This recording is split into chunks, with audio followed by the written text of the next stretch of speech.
Okay, so let's show you how I made the Carlton cookie. We're going to start by adding some shortening to our board and then smoothing our fondant. This is marshmallow fondant that I'm using, and I'm also using the cutter for the cookie to cut our shape for the face.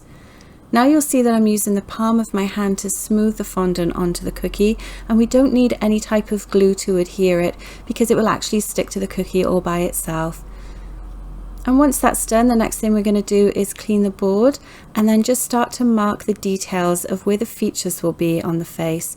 So I'm marking in the snout area and also the mouth area as well.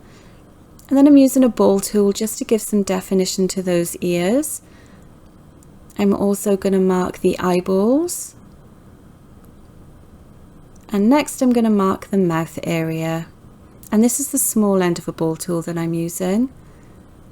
Now we're going to go ahead and add the snout. So you just want to take some white fondant, knead it in your hand until it's nice and smooth, and then form the shape on the cookie.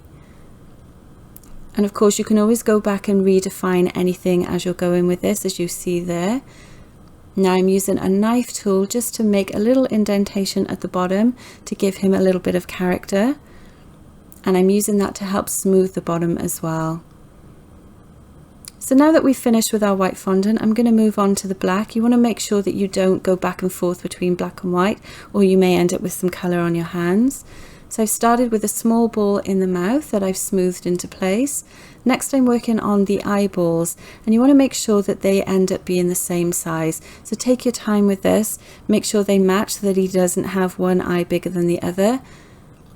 And then once you're happy with it, just give them a roll in your hands. They're a nice round shape. Then I've popped a little bit of edible glue in there just to attach them, and then we're going to go on and add his nose exactly the same way with a little bit of glue.